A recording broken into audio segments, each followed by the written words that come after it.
Bonjour chers abonnés et bienvenue à toute nouvelle personne qui découvre ma chaîne dédiée à la lecture d'histoire dont je suis l'auteur et qui vous propose des thèmes psychologiques et spirituels pour vos prises de conscience et votre bien-être. Je propose également des podcasts sur les mêmes thèmes. Voici le deuxième épisode des relations karmiques où je vais vous parler aujourd'hui du karma en lien avec le transgénérationnel, c'est-à-dire les liens karmiques que vous entretenez avec vos ancêtres. Avant d'écouter cet épisode, je vous invite à écouter ou à réécouter le premier épisode « Comment reconnaître une relation karmique » dans lequel j'explique ce qu'est un lien karmique et comment il se manifeste. Dans ce deuxième épisode, nous allons voir en quoi les actions et les blocages de vos ancêtres ont un impact sur vous et comment ils influencent vos schémas de pensée, vos choix de vie et les événements qui se présentent à vous. Je vous donnerai des exemples réels que j'ai recueillis auprès de personnes qui ont croisé mon chemin.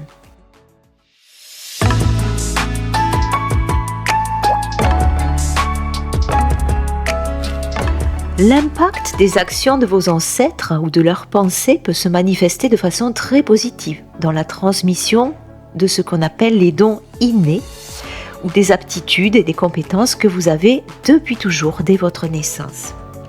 Par ailleurs, les actions commises par vos aïeux, des actions que l'on peut qualifier comme étant négatives, tout comme leurs peurs, leurs limitations et leurs blocages, leurs maladies aussi, s'inscrivent dans votre inconscient et engendrent souvent les mêmes peurs, les mêmes limitations, les mêmes blocages et parfois des symptômes qui peuvent également se transformer en maladies physiques ou psychologiques.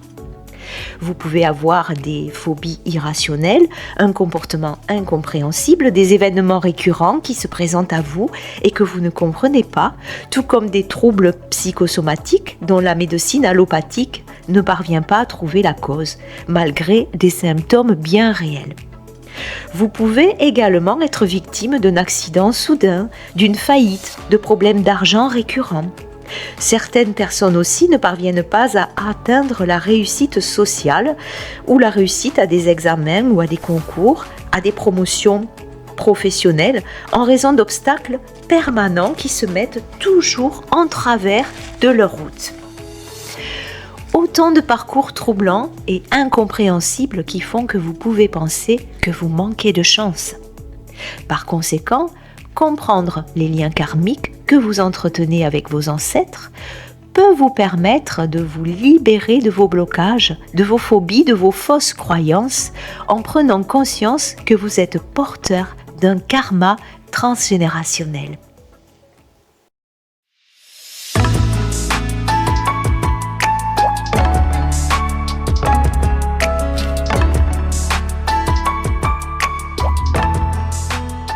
Pour illustrer ce thème, je vais vous donner des exemples de personnes qui se sont confiées à moi et dont j'ai changé le prénom pour préserver l'anonymat. Le premier, c'est Pierre. C'est un homme d'une quarantaine d'années qui souffre d'une toux récurrente dont la cause est inconnue. Les examens médicaux sont tous négatifs et Pierre pense avoir ce qu'on appelle une toux nerveuse. Lorsqu'il commence à chercher du côté de ses ancêtres, il découvre qu'il a de nombreux ancêtres qui ont travaillé dans les mines de charbon dans le nord de la France. Comme vous le savez sans doute, les mineurs de charbon souffraient de sévères maladies pulmonaires. En deuxième exemple, voici l'histoire de Martin. Il a une trentaine d'années et il souffre d'une anxiété proche de la phobie, qui se caractérise par la peur de toujours manquer d'argent. Cette peur est très paralysante car elle crée chez lui un grand sentiment d'insécurité, d'autant plus irrationnel que Martin ne manque pas d'argent. Un jour, qu'il discute avec sa mère, celle-ci lui raconte qu'un de leurs aïeux avait une entreprise familiale qui avait fait faillite et qui l'a ruiné. Par conséquent, ses enfants ont dû payer ses dettes. En troisième exemple, je vais vous parler de l'histoire de Sophie, que j'ai accompagnée dans le cadre de soins. Sophie souffrait d'endométriose, tout comme sa fille. En approfondissant avec elle l'origine de cette maladie, nous avons pu en trouver la source dans l'histoire de l'arrière-grand-mère de Sophie, qui aidait les femmes à avorter à l'aide de mélanges de plantes qu'elle préparait et dont elle seule avait la connaissance. Un jour, cette arrière-grand-mère, alors qu'elle s'apprêtait à cuisiner et qu'elle suspendait une marmite à la crémaillère de la cheminée, a été grièvement blessée au niveau du bas-ventre par de l'huile tombée dans le feu et est morte de ses blessures.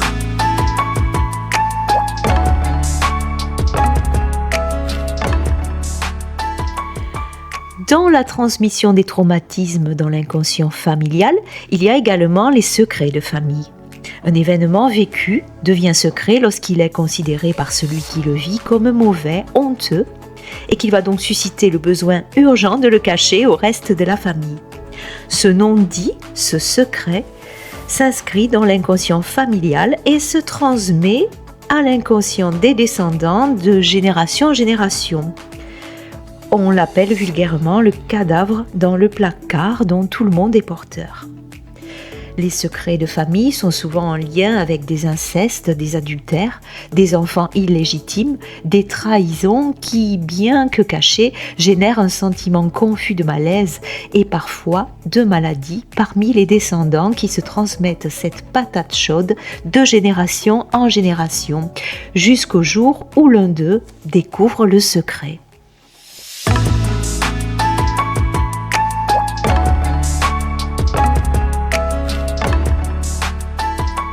Alors, comment accéder à la guérison intérieure quand on transporte depuis sa naissance un lourd bagage karmique ancestral ? Il existe bien sûr des psychothérapies en lien avec le transgénérationnel qui utilisent des outils de guérison comme par exemple le psychodrame, le génosociogramme et les constellations familiales. Si vous ne souhaitez pas vous engager tout de suite dans ce type de thérapie, vous pouvez d'ores et déjà vous poser certaines questions et enquêter par vous-même. Ressentez-vous des blocages, des peurs inexplicables en vous ? Y a-t-il des maladies qui se transmettent de génération en génération ? Ou encore, est-ce que vous rencontrez toujours des échecs dans des domaines de votre vie où vous souhaitez évoluer et vous épanouir ? Souvent, ces blocages peuvent vous donner l'impression de ne pas être dans la vie que vous devez avoir.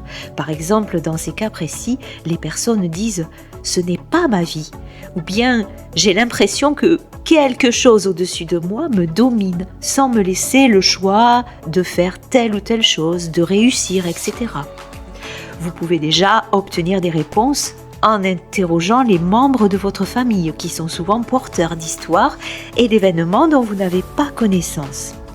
Parlez avec vos grands-parents et vos arrière-grands-parents si vous avez la chance de les avoir encore à vos côtés.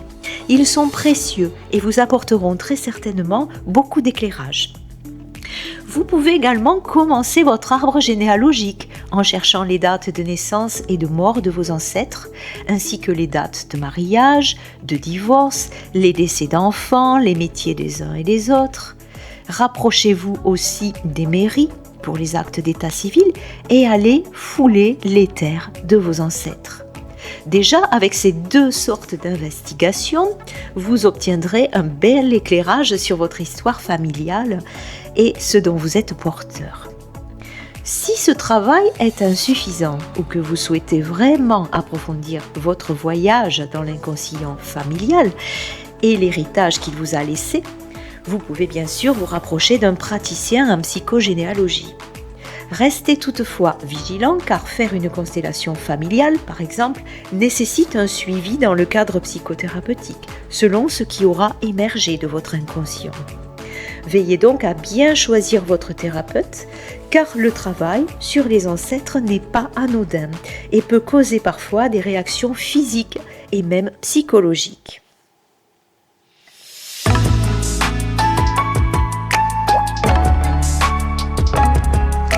J'espère vous avoir apporté un peu d'éclairage sur un sujet très vaste et qui prend souvent toute une vie pour l'explorer.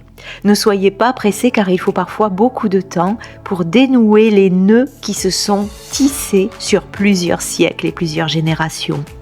Si vous souhaitez avoir un exemple d'héritage transgénérationnel à travers un conte, je vous invite à écouter le conte que j'ai écrit et qui s'appelle « L'homme qui devait comprendre son karma » dans la playlist Contes de sagesse.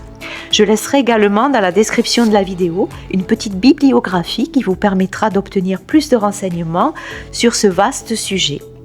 N'hésitez pas à me faire part de vos réflexions dans les commentaires et à m'adresser éventuellement d'autres thèmes que vous aimeriez retrouver dans mes podcasts. Je vous remercie pour votre écoute et à très bientôt.